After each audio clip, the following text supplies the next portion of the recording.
Goeiemiddag, dit is Johan Spies hier en vandag gesels ons verder in ons reeks oor wie die waarheid van God in 'n leuen verander het. Vandag wil ons konsentreer op die laaste gedeelte van DNA, die bloudruk van die lewe. En ons wil begin deur te kyk, wat het ons als tot dusver bespreek? In die eerste gedeelte oor DNA het ons gekyk na die sel as 'n organel in die liggaam. Die sel as 'n fabriek wat alles vervaardig. En ons het daar gesien dat die enkele sel is so komplekse struktuur, dat as daar nie 'n intelligente wese was wat dit geskape het, as God nie daar was nie, kon jy nie iets soos die sel gekry het nie, want jy kan nie kry dat die verskillende komponente van die sel onafhanklik van mekaar een op 'n slag ontwikkel het nie, als moes gelyktydig daar gewees het, anders kon die sel nie gefunksioneer het nie. Ons het gekyk na DNA in 'n volgende aflewering en ons het hierdie komplekse struktuur gesien, dat dit 'n chemiese kompleks is wat gevorm word en dat dit nie 'n toevalligheid kan wees dat so iets gevorm word nie. Daar's 'n spesifieke struktuur en daar moet by hierdie struktuur gebly word, anders kan dit nie werk nie. So, weer eens, God is nodig om DNA te vorm, dat die DNA kan funksioneer. En ons het DNA nodig dat die sel kan funksioneer. Hier sien ons die verskillende weergawe daarvan. Binne in die kern kry ons die proses wat as transkripsie bekend staan. Dit is waar jou DNA se kode omgeskakel word na mRNA toe, dis die groen wat jy daar sien. Hierdie groen mRNA verlaat die kern, dit beland in die endoplasmiese retikulum waar dit verbind met 'n ribosoom en nou vind die vertalingsproses plaas, met ander woorde van 'n DNA-kode af word dit omgeskakel in 'n proteïen en hierdie proteïen gaan die funksie in die sel verrig. So dit is wat ons in die eerste 3 afleweringe van hierdie subreeks gevind het. Vandag gaan ons nou verder en ons gaan kyk wat is die waarskynlikheid dat 'n geen gevorm kon word en hoeveel gene is nodig om 'n lewende organisme daar te stel. Ek loop die laaste gedeelte vooruit. Daar word deur wetenskaplikes bereken dat daar minstens 40 verskillende gene teenwoordig moet wees voordat 'n organisme kan lewe. So, wat ons bespreek moet 40 keer voorgekom het, anders kon dit nie plaasgevind het nie. So kom ons keer terug na die gedeelte waaroor ons eintlik wil gesels. En as ons by hierdie gedeelte kom, dan sien ons begin met 'n DNA. Hier is ons DNA templaat aan die bokant. Ons sien ons T's, A, C, G, T, C hierbo. Die A bestaan uit 2 molekules, 'n T en 'n C bestaan elkeen uit 1, G bestaan ook uit 2. Dit is jou DNA. Nou vind die transkripsieproses wat ek in die vorige skyfie vir u gewys het plaas, en hierdie DNA word nou omgeskakel na mRNA. Dit is die proses wat hier gebeur. Waar ons 'n T gehad het in DNA, het ons nou 'n A. Waar ons 'n A gehad het, het ons nou 'n I, want in RNA kry ons nie 'n T nie, dit word vervang met 'n I. Elke geen begin met hierdie 3 letters A, U, G. Daarsonder kan die G nie werk nie, en A, U, G is 'n metionien wat daar neergelê word, en dit is die begin van elke proteïen. So, dis 'n spesifieke proses wat plaasvind, en elke een van hierdie kodes moet presies so neergelê word, anders kan die geen nie werk nie, anders kan daar nie 'n funksionele proteïen gevorm word nie. Ek weet dis redelik tegnies, maar ek moet vir u hierdie agtergrond gee om u te wys dat ons hierso net 'n idee kry van hoe groot God is en dat God hier dinge geskape het wat vir die mens totaal onmoontlik is. Die mens sal nooit so iets kon uitdink nie. Daar word gesê dat hierdie veranderinge teweeggebring word deur mutasies. En nou kry ons verskillende tipes mutasies. En dan word die tyd altyd daaraan gekoppel en gesê dat dit oor miljoene jare gebeur het. Kom ons kyk net vinnig eers na mutasies.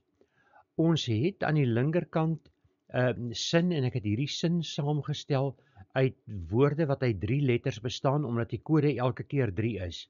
Ek het, daar is net 4 nukleotides, ek het baie meer letters gebruik om hierdie woorde te vorm.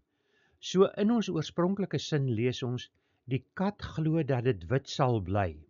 Dis 'n sin wat sin maak. Nou kry ons 'n duplikasie en hier word 'n ekstra K ingevoeg. Net een lettertjie kom by. Maar probeer 'n bietjie hierdie sin lees. As gevolg van hierdie een letter wat voorgekom het, kry ons 'n sogenaamde leesraamverskywing. As ons mooi kyk, gaan ons nog steeds sien, daar staan die, hier staan kat. Maar as gevolg van die een letter wat ingekom het, kan jy dit nie meer lees nie. Nou staan hier die, KKA, TGL, ODA, TDI, TWI, TSA, LBL. Jy kan sien dit maak glad nie meer sin nie. En dit is een lettertjie wat bygekom het.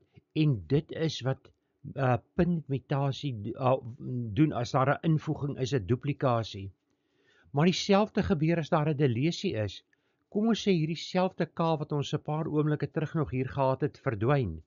Jy kan nog steeds die lees, maar in steede van 'n kat staan hier nou atg. En die res van maak ook nie sin nie. Dan kry ons nog 'n ding wat genoem word 'n inversie. En nou het ons die 3 letters, die A en T van kat en die G van glo, breek af en draai om. So hierdie gedeelte, ATG het afgebreek, dit het deur 180 grade gedraai en het heg weer vas.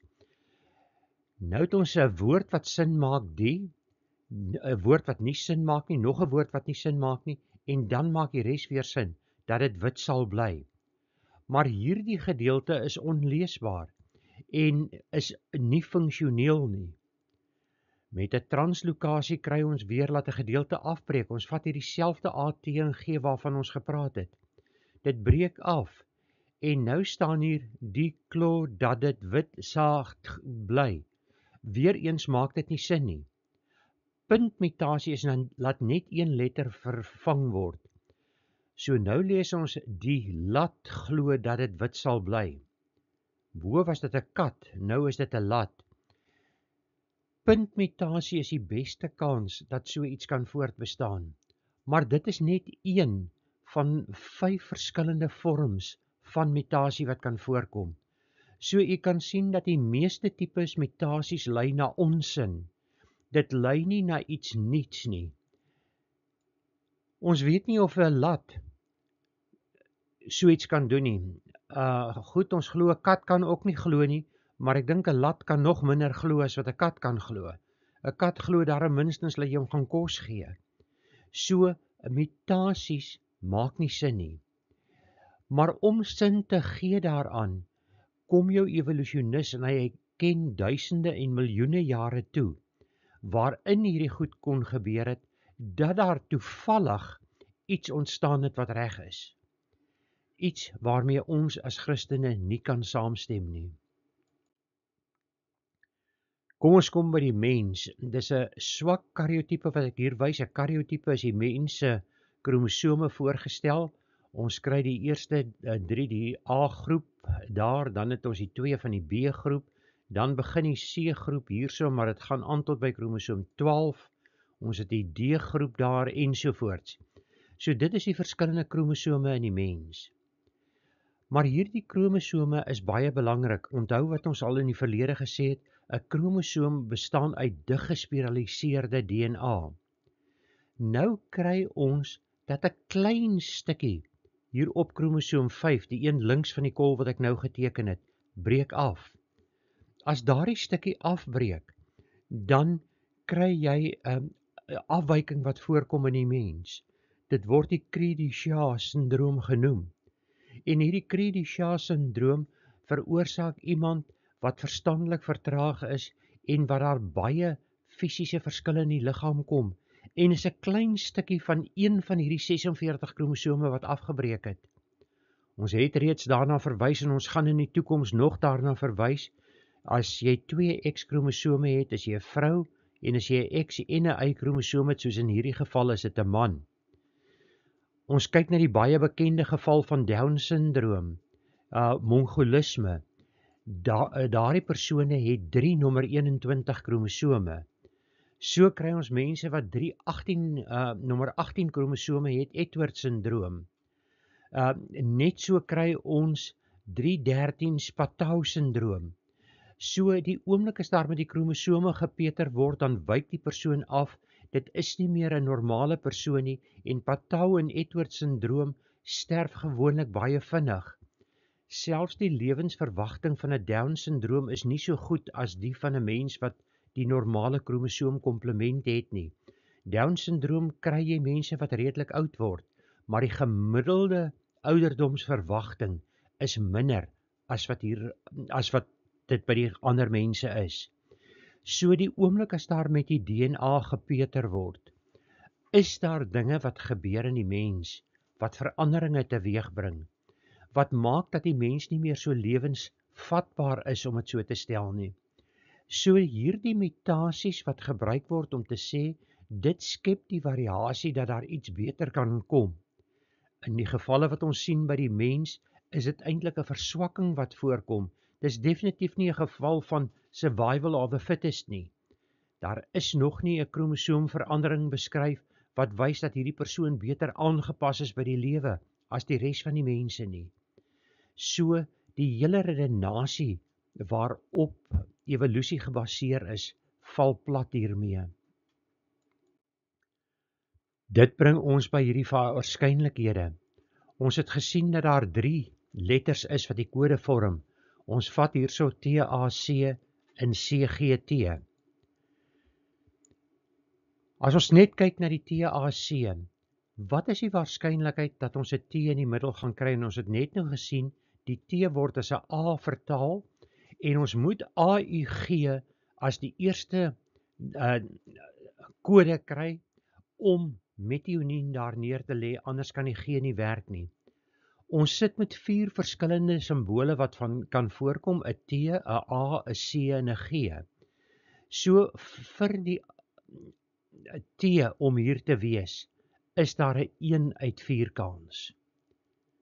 So daar's 'n 1 uit 4 kans vir enige een van die letters om in die eerste posisie te wees.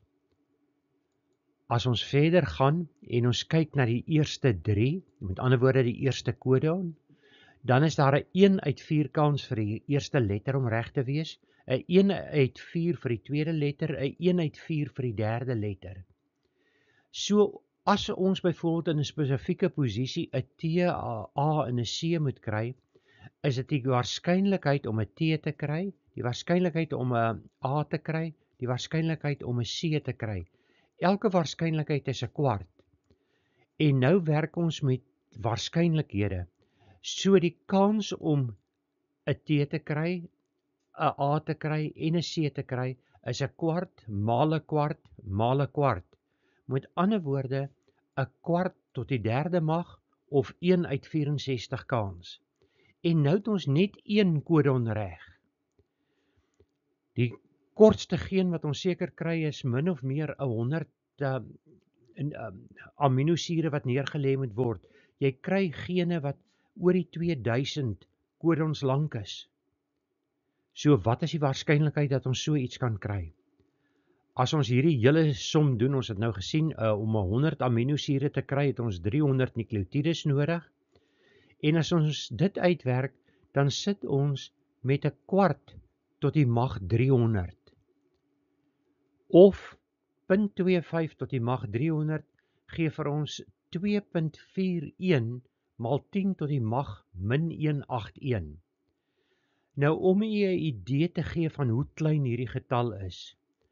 As ons kyk na die hoeveelheid atome wat daar in die aarde en die ruimte om die aarde is, word dit bereken dat dit 10 tot die mag 80 is. 10 tot die mag 80. Hier sit ons met 10 tot die mag min 181. So daar is die waarskynlikheid om dit te kry is minder as die kans om 'n planeet te maak wat presies dieselfde samestelling as die aarde het deur toevalligheid. Kan nie sien hoe absurd dit raak. Dit is onmoontlik om so iets te kry as daar nie 'n skepper God was wat hierdie dinge hanteer het en gesorg het dat die regte goed by mekaar uitkom om iets te kan vorm nie. So, as ons weer kyk, wat het ek in die begin gesê? Die sel is te kompleks, dit kon nie van self daar gekom het nie. DNA is te kompleks, dit kon nie daar gekom het nie. En hier sien ons nou verder, dat dit nie daar kon kom nie. Ons sien dat jy DNA nodig het om proteïene te maak, maar proteïene is nodig om DNA te maak, so dit kon nie afsonderlik ontwikkel het nie, dit moes saam daar gebeur het. So as ons dan kyk na die menslike liggaam, dan sien ons dat die menslike liggaam min of meer 'n 25.000 gene het.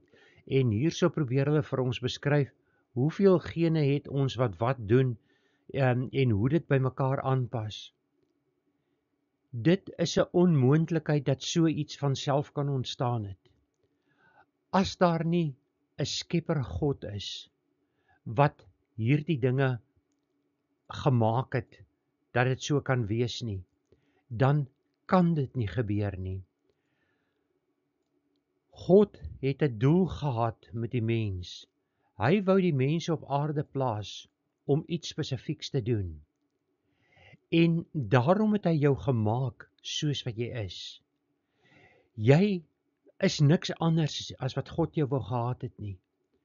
En as jy God verwerp jy die enigste manier waarop jy in die hemel kan kom, want Jesus Christus is die weg, die waarheid en die lewe. Sonder hom kan jy nie in die hemel kom nie. So wat aanvaar jy? Aanvaar jy dat jy bloot 'n toevalligheid daar is? Dat dit 'n toevalligheid is dat jy op 'n sekere tydstip gebore is, dat jy in hierdie wêreld is? Of glo jy dat God jou hier met 'n doel geplaas het? En God het jou hier geplaas met die doel om sekere dinge te doen. Volgende week gaan ons kyk na die ding wat baie vir ons vertel word van die gorilla en die mens, dat die DNA heeltemal ooreenstem en dat ons eintlik dieselfde wese is, en dan gaan ek vir u wys wat se klug daarin ook geleë is. Met ander woorde, jy moet die besluit neem. Glo jy dat God jou uniek gemaak het, dat hy jou met 'n bepaalde doel op hierdie aarde geplaas het, dat hy jou op 'n bepaalde tydstip op hierdie aarde geplaas het, en dat God jou genetiese samestelling so gemaak het, dat hy jou vir 'n spesifieke doel kan gebruik?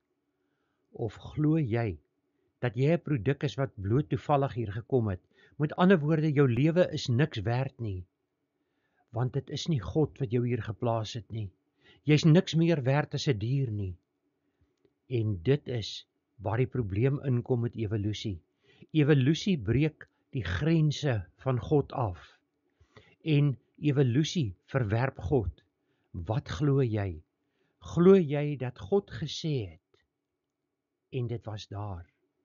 Of glo jy dit is toevallig dat alles daar is? As ons Filippense 3 vers 20 en 21 lees, dan sien ons, want ons burgerskap is in die hemele, vanwaar ons ook as verlosser verwag die Here Jesus Christus, wat ons vernederde liggaam van gedaante sal verander, om gelykvormig te word aan sy verheerlikte liggaam, volgens die werking daardeur, waardeur hy ook alles aan homself kan onderwerp. Met ander woorde, God het jou hier gestel. Jy is nie 'n produk van evolusie nie, jy is soveel meer as dit. Glo dit en glo in God, want dit is al wat jy die ewigheid kan beerwe. So, vandag het ons gesien dat dit wat vertel word oor DNA basies 'n klug is. Ons het verskriklik baie van DNA geleer, maar dit wat ons leer, wys eintlik vir ons hoe wonderlik is God se skepping. En dit leer nie vir ons dat daar nie 'n God is, soos wat die wêreld beweer nie. Wat glo jy? Hemelvader, ons dankie dat ons kon kyk na DNA. Ons dankie vir U wat ons in U wysheid gemaak het. Here, dankie vir elkeen van ons. Dankie dat U elkeen van ons so uniek gemaak het, dat elkeen van ons 'n klein speekie in hierdie wiel is van U, dat elkeen van ons 'n klein ratjie is in hierdie oorlosie van die tyd, wat deur U gemaak is. Dankie vir elkeen van ons se bydrae. Here, help elkeen van ons dat ons sal vind presies wat is ons werk, waarom het U ons hier geplaas, wat verwag U van ons, en gee dat ons sal uitvoering gee aan U opdrag aan ons. Ek vra hierdie dinge in die naam van ons Verlosser Jesus Christus. Amen.